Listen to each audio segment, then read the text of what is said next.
সূর্যনগর রাজ্যের মহারাজ বীরেন্দ্র সিংহ ও মহারানীর দাম্পত্য জীবন কেটে গেল দীর্ঘ 20 বছর, কিন্তু তাদের কোনো সন্তান হয়নি। আর অবশেষে দীর্ঘ প্রতীক্ষার পর 20 বছর পরে মহারাজের প্রাসাদে জন্ম নিল এক অমূল্য রত্ন, এক পুত্র সন্তান।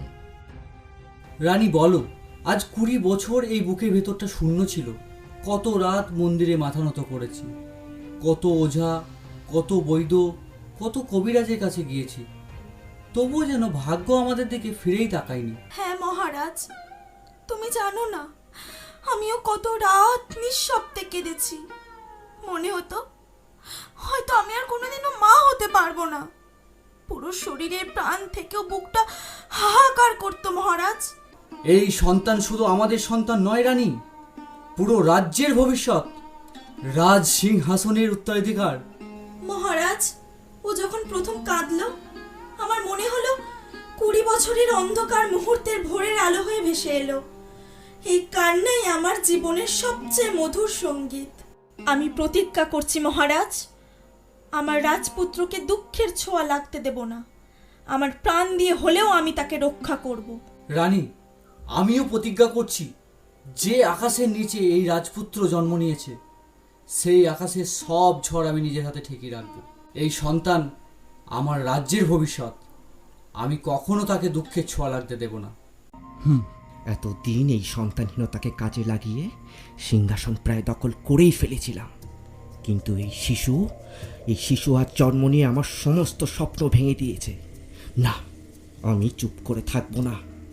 রাজপুত্র যতই বড় হোক না কেন, আমি আমার পথ থেকে তাকে সরাবই, আর এই সিংহাসন যেভাবেই হোক আমার হবে।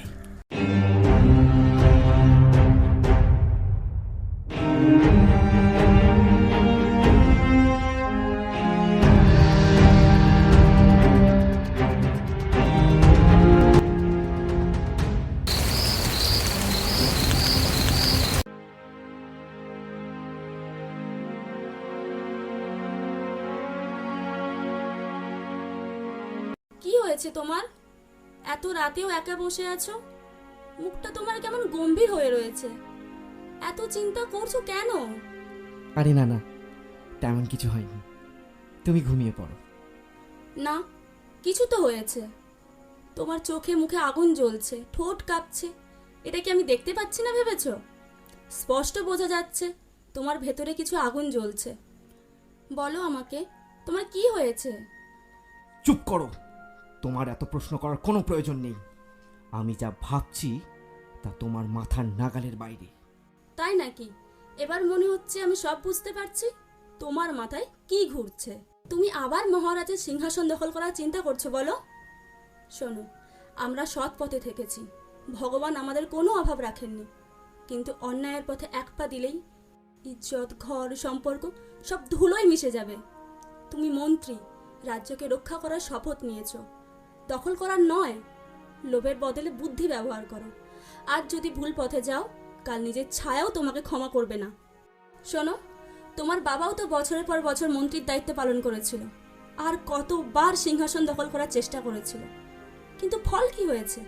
ব্যর্থতা, অপমান আর সর্বনাশ। তুমি কি ভাবছো তুমি পারবে? না, তুমিও পারবে না, কারণ অন্যায় পথে, অসৎ উপায়ে কোনো দিন সিংহাসন জেতা যায় না, শুধু সর্বনাশ ডেকে আনে। চুপ কর, তুই একটা মেয়ে মানুষ হয়ে আমাকে জ্ঞান দিচ্ছিস? তুই কি বুঝিস রাজনীতির খেলা? রাজা হবার পর যে আমার কত ক্ষমতা হবে জানিস? তোর মতো অল্প বুদ্ধির মানুষ আমার সামনে মুখ খোলার সাহস দেখায় কি করে? মুখ বন্ধ রাখ, নইলে এমন সাজা দেব না জীবন ভর মনে রাখবি। তুমি আমাকে ভয় দেখাচ্ছ? না, আমি আর ভয় পাবো না, কারণ অন্যায় কখনো টেকে না। আজ না হয় কাল তুমি সেই সত্যের মুখোমুখি হবেই। এই বলে মন্ত্রীর বউ ঘুমিয়ে যায়। তুই কি জানিস রাজা হওয়ার আসল মানে কি?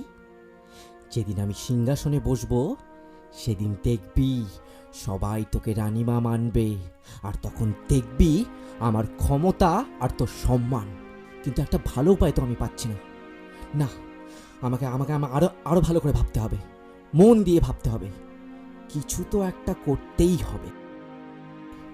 মন্ত্রী আবার সিংহাসন দখল করার উপায় খোঁজার জন্য গভীর চিন্তায় মগ্ন হয়ে যায়। এবং কিছুক্ষণের মধ্যেই সে একটা উপায় খুঁজে পায়।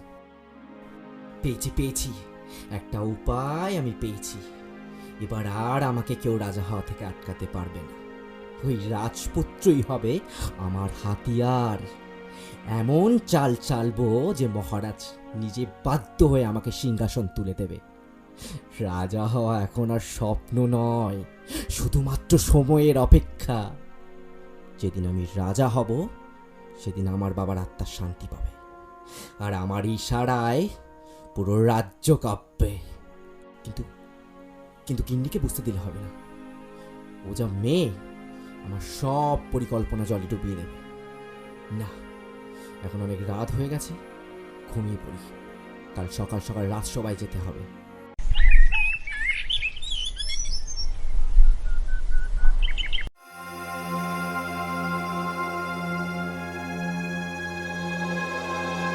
গিন্নি, আরে ও গিন্নি, উঠে পড়ো।